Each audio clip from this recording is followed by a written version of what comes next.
കൂട്ടുകാരെ, ഒരു പിങ്കിയുടെ കൊടും ക്രൂരതകൾ അല്ലെങ്കിൽ പിങ്കിയുടെ യഥാർത്ഥ ലക്ഷ്യം കയ്യോടുകൂടെ തന്നെ നമ്മുടെ നന്ദ തെളിവുകൾ സഹിതം നമ്മുടെ ഗൗതമിനോട് പറയുന്ന ഒരു ദൃശ്യങ്ങൾ തന്നെയായിരുന്നു കേട്ടോ ഇന്നത്തെ ചന്ദ്രകാന്തം പ്രമോരം നമുക്ക് കാണുവാൻ സാധിച്ചത്. അപ്പോൾ നമ്മുടെ ഇന്നത്തെ ആദ്യം തന്നെ കാണിക്കുന്നുണ്ട് നമ്മുടെ ഗൗതം നമ്മുടെ നന്ദയെ ഒരു സ്നേഹത്തോടു കൂടി ചേർത്ത് നിർത്തുന്ന ഒരു സമയത്താണ് നമ്മുടെ ഗൗതം അവിടെ നടന്ന കാര്യങ്ങളൊക്കെ നമ്മുടെ പിങ്കി പപ്പായ കഴിക്കാൻ പോയ കാര്യമൊക്കെ നമ്മുടെ നന്ദിയോട് പറയുന്നത്.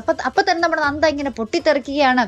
ഈ ഒരു സമയത്ത് പപ്പായ കഴിക്കാൻ പാടില്ല എന്ന് ഏത് കുഞ്ഞു കൊച്ചിനാണ് അറിയാൻ പാടില്ലാത്തതെന്നൊക്കെ പറഞ്ഞ് ഇതിന് പിന്നിൽ എന്തൊക്കെയോ ഗൂഢലക്ഷ്യം പിങ്കി ആ ഒരു കുഞ്ഞിന് ഉദരത്തിൽ ചുമക്കാമെന്ന് പറഞ്ഞതിന് പിന്നിൽ തന്നെ ഏതോ ഒരു ഗൂഢലക്ഷ്യം ഉണ്ടെന്ന് പറഞ്ഞിരുന്നില്ലേ. ആ ഒരു ലക്ഷ്യങ്ങളാണ് ഇപ്പോൾ നമ്മുടെ പിങ്കി സാധിച്ചു കൊണ്ടിരിക്കുന്നത് എന്നൊക്കെ നമ്മുടെ നന്ദ ഭയങ്കരമായിട്ട് നമ്മുടെ ഗൗതമിനോട് പറയുന്നുണ്ട്. പക്ഷെ ഗൗതം അപ്പോഴും പൊട്ടം കടിച്ച പോലെ അങ്ങനെയൊക്കെ ആയിരിക്കുമോ, അങ്ങനെയൊക്കെ ആകുമോ, അങ്ങനൊന്നും അല്ലെന്നേ എന്നുള്ള രീതിയിൽ ഒരു ഭാവ വ്യത്യാസമില്ലാതെ നിൽക്കുന്ന ഒരു ഗൗതമിനെ തന്നെയാട്ടോ നമുക്ക് കാണുവാൻ സാധിച്ചത്. എന്തായാലും ഗൗതമിന് നമ്മുടെ പിങ്കി അവിശ്വസിക്കുമെന്നോ പിങ്കിക്കെതിരെ എന്തെങ്കിലും ശബ്ദം ഉയർത്തുമെന്നോ ഒന്നും നമ്മൾ വിചാരിക്കണം കേട്ടോ. ഗൗതം ഒരു മിണ്ടത്തില്ല.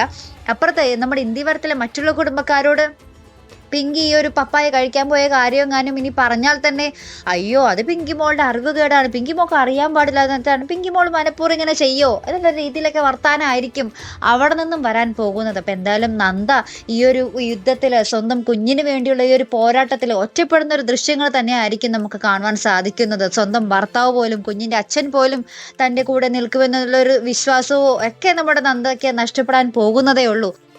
പിന്നെ നന്ദ നമ്മുടെ തന്ത്രപരമായിട്ട് നമ്മുടെ പിങ്കിയെ കയ്യിലെടുക്കുക എന്നുള്ളൊരു മാർഗം മാത്രമേ ഉള്ളൂ. കാരണം എന്ന് വെച്ചാൽ ദേഷ്യപ്പെട്ടാൽ നമ്മുടെ പിങ്കിയുടെ ഉള്ളിലാണ് കുഞ്ഞ് കിടക്കുന്നത് അല്ലേ. നമ്മുടെ നന്ദയ്ക്ക് ഒന്നും ചെയ്യാൻ പറ്റില്ല. നന്ദയാണെങ്കിൽ സൂക്ഷിച്ചും കണ്ടും കാര്യങ്ങളൊക്കെ നീക്കിയേ പറ്റൂ.